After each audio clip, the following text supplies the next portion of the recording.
안녕하세요. 이유한입니다. 오늘은 유식학을 현대적으로 해석해 드리겠습니다. 그래서 우리가 마음이라는 것을 공부를 하는데 마음이 도대체 어떻게 생겼는지를 불교 심리학인 유식학에서 잘 밝혀주고 있는데요. 이것을 좀 쉽게 풀어드리겠습니다. 마음이라는 것은 감정이 아니고 거대한 바다와 같은 것인데요. 이 슬픔이나 기쁨 같은 감정이 보통 우리의 마음이라고 생각을 많이 하는데 실제로 그것은 우리의 마음 안에 어떤 생각의 틀 안에서 자동적으로 일어나는 것입니다. 생각을 조금만 바꾸어도 전혀 다른 감정이 일어납니다. 이 감정이 고통으로 변질되는 것은 우리의 그 에고의식이 이것을 마음에 전달하기 때문입니다. 평생을 생각의 틀을 바꾸거나 확장해 보지 않고 살아가다가 우리가 그 죽음 앞에 섰을 때 우리는 매우 당황스러운 느낌을 갖게 되는데요. 왜냐하면 이 바다와 같은 거대한 바다와 같은 이 장엄한 느낌을 갖게 되기 때문입니다. 근데 그것이 처음 만나는 느낌입니다. 뭔가 인간의 그 삶과 죽음 앞에 거대한 장엄함을 마주하게 되는데 이것이 바로 마음의 정체입니다. 그 사람이 대단한 삶을 살지 않았더라도 그런 느낌을 가지는 것은 우리가 인간이라는 그 자체만으로도 그 장엄한 것입니다. 그것 때문에 우리는 인간이 존엄하다고 말할 수 있는 것인데요. 우리 마음이 이렇게 장엄한데도 마음은 다른 표층의식에 덮여서 실제로 드러나 있지 않습니다. 그래서 우리가 죽음 앞에 서면 이 의식이 몸을 빠져나가기 때문에 그 존재감을 그때서야 느끼게 되는 것입니다. 견성이라고 하는 것은 우리가 뭐 기쁨, 슬픔 이런 마음을 보는 것이 아니라 이 거대한 바다와 같은 이 마음을 보는 것을 말합니다. 표층 의식을 다스리지 않으면 죽지도 않았는데 그 마음을 보는 것은 불가능합니다. 그래서 표층 의식을 억제해서 이 마음을 보려는 것은 그 선정수행이 아닙니다. 표층의식이 마음을 덮는 것을 막는다면 그 의식은 그 현실을 살아가는데 필요한 만큼만 작용하고 하게 되는데요. 그러니까 생각이 일어나고 사라지는 것을 볼 때 잡념이 많다고 괴로워할 필요는 없습니다. 나의 생각의 틀을 보고 나의 에고의 작용을 따라가지 않으면 됩니다. 이것이 그 유식학의 본질입니다. 유식학이라는 것은 불교 심리학을 말하는데요. 금강경에서 그 생각의 틀로 가장 크게 설법하신 것이 바로 명색입니다. 명색이라는 것은 이름과 모양을 이야기하는데요. 이름표라는 것은 우리의 사회생활에 있어서 매우 크게 작용합니다. 또 가정생활에서도 크게 작용하죠. 그래서 우리가 조그만 어떤 감투만 쓰더라도 사람들은 매우 어깨에 힘이 들어가고 또 다른 사람들도 그 사람을 다르게 대우합니다. 뭔가 멋진 이름표를 달고 싶은 마음들이 있고 또 멋진 이름표를 달고 있는 사람을 만나기를 원하는 마음들이 있습니다. 그러니까 내가 뭔가 사회적으로 그 무엇이다라는 그 이름이 필요한 것입니다. 저는 사실 이것을 굉장히 거부해 왔는데요. 이것을 거부하는 것이 사회생활의 장애로도 작용했습니다. 금강경의 내용을 잘 이해하지 못한 채로 그저 그런 것이 이름에 연연하는 것이 매우 불순해 보였기 때문에 싫어했던 것입니다. 금강경에서는 이름이 그러할 뿐이라는 말씀이 많이 나옵니다. 실상이 아니라 이름일 뿐이라는 것입니다. 생각의 세계를 형성하는 주요 개념이 아마도 바로 이 이름에서 시작되는 것입니다. 생각의 세계를 살아가는 우리는 고생을 당하면서도 실제의 삶을 누리지 못하는데요. 왜냐하면 실제의 삶이라는 것은 이 이름의 세계가 아니라 마음으로 이루어진 본질의 세계이기 때문입니다. 마음은 불성인데요. 그럼 마음은 어떤 성품을 가지고 있냐면 지혜로 가득 차 있습니다. 이것은 마치 태양의 밝음과 같은데 우리의 생각의 세계의 지혜라는 것은 지식 같은 거 또는 이거저거를 분별하는 지혜 같은 것은 형광등과 같은 것입니다. 우리가 어두운 채로 의식이 지혜가 없는 채로 태어나서 이 험한 세상을 살아나가려면 그 빛이 없으면 너무나 어렵습니다. 그래서 교육을 받아서 지식을 누리려고 하는 것이죠. 지식도 빛이고 지혜도 빛인데요.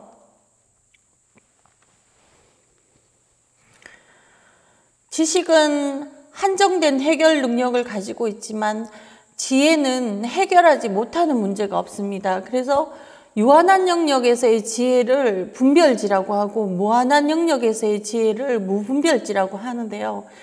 이 마음을 보지 못하고 살아가는 이 삶이 너무나 어둡기 때문에 어두운 상태에서 길을 헤쳐 나가기가 너무 어렵습니다. 그래서 이 상태에서 내가 지혜가 없구나 하는 생각을 하지 못하면 정말 어두운 것입니다. 이 마음을 어떻게 바라보나요 하는데 그냥 바라보면 바라봐지는데요. 바라보는 것 자체가 의미가 있습니다. 요즘은 관종이라는 표현이 있는데 관심이 그만큼 사람한테는 필요한 것입니다. 그래서 다른 사람들의 관심도 좋지만 스스로의 관심이 가장 중요합니다. 언제나 무한히 자기 자신을 바라볼 수 있는데 스스로를 바라보지 않죠. 그래서 이 바라본다는 것 자체가 사랑이고 자비입니다. 우리가 누군가를 좋아하게 되면 자꾸만 바라보게 되지 않습니까? 거꾸로 순서가 되어도 상관없습니다. 나 자신을 자꾸만 스스로 바라보게 되다 보면 나 자신을 잘 알게 되고 또 잘 알게 되면 좋아하게 됩니다. 바라보면은 보이는 것이 있기 때문입니다. 누군가를 좋아하면 그 사람의 몸을 보게 되고 느낌도 보게 되고 마음도 보이게 되고 또 그 사람이 이 세상을 살아가는 철학도 보이게 됩니다. 그래서 이것이 몸, 느낌, 마음, 법 이렇게 네 가지가 윗바사나의 사념처가 됩니다. 처음에는 바라본다는 것이 그냥 상상하기와 비슷한 것입니다. 그런데 이것이 지속되다 보면 뭔가가 알아차려집니다. 그러니까 보이고 알게 된다는 것입니다. 바라본다는 것만으로도 의미가 있지만 알아차림이 되면은 이제 지혜가 생기기 시작하는데요.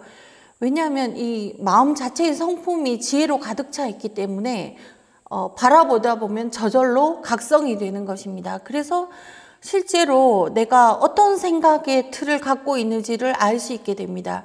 그래서 이것을 윗바사나라고 하게 되는데요. 생각의 틀은 알아차리면 그것이 자동적으로 소멸하기 때문에 번뇌를 사라지게 합니다. 생각의 틀이라는 것은 사람마다 다른 수준으로 존재하는데요. 생각이 얕은 사람도 있고 생각이 깊은 사람도 있으며 생각이 사악한 사람도 있고 또 생각이 선량한 사람도 있습니다. 내가 이 세상을 살아가는 것은 이 생각하는 방식이 다르기 때문에 다른 사람과 다른 삶을 살고 있는 것입니다. 물론 12연기에 의해서 존재가 형성될 때 어떤 이유로 인해서 이 생각하는 방식이 만들어지신 것이지만 청정한 불성이라는 무한한 지혜가 아니면은 우리의 생각이라는 것도 어느 정도의 지혜는 가지고 있지만 그것이 한계를 가지고 있습니다.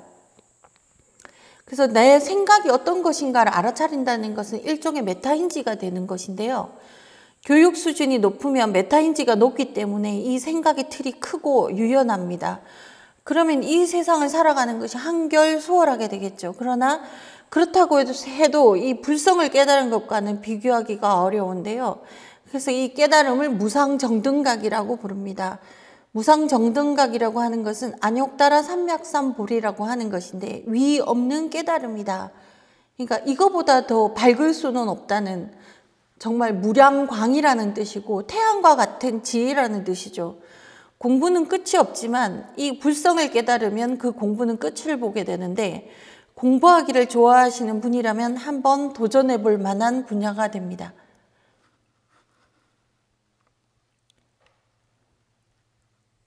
교육 수준이 낮거나 생활 환경이 좀 제한적이라면 생각도 그만큼 좁아질 수밖에 없는데 불교 공부를 하시는 분 중에 지성을 무시하고 생각을 무조건 도외시하시는 분들이 많은데요. 그렇게 해서는 공부가 어렵습니다. 인간의 뇌는 그렇게 간단히 무시할 존재가 아니기 때문입니다.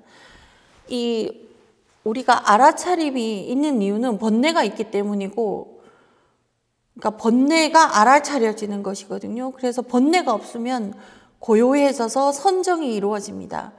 알아차림 자체를 또 실체화해서 추구할 수도 있는데 그럴 필요가 없고, 선정도 번뇌가 없으면 원래가 불성이 고요한 성품이기 때문에 원래의 상태로 돌아가는 것이지 선정도 실체화해서 추구할 필요가 없습니다. 하지만 바라보지 않고 알아차려지지 않으며 알아차리지 않고 고요해지지 않기 때문에, 또한 고요해지지 않으면 불성을 알아차릴 수 없기 때문에 필요한 만큼 있어야 되는 것입니다. 무상정등각, 안욕따라 삼맥삼보리, 이것 외에는 안주할 곳이 없기 때문에 안주한다면 이 무상정등각 이외에 어떤 지혜나 선정이나 이런 것을 추구하게 된다면 없는 것을 실체화하게 되는 것입니다. 알아차림 자체가 지혜이고 바라보는 것은 자비의 성품입니다. 그래서 불교는 자비와 지혜의 가르침이고 이것이 우리의 본래의 마음의 성품입니다. 기쁨, 슬픔, 분노 이런 것들은 진짜 우리의 마음이 아닙니다. 이런 얕은 감정의 소용돌이에서 벗어나 자비와 지혜로 살아가는 일은 어떻게 보면 간단한 일이라고 할 수도 있습니다. 순서가 먼저 바라본 다음에 알아차리고, 알아차리면 번뇌가 사라져서 고요해지고, 고요해지면 다시 깨닫는다. 이렇게 간단합니다. 알아차리는 것을 윗바사나라고 하고 고요해지는 것을 사마타라고 합니다. 하지만 그 이름이 윗바사나이고 그 이름이 사마타입니다. 이제 실제로 바라보고 알아차리는 것은 여러분들의 몫입니다. 오늘은 여기까지 하겠습니다. 감사합니다.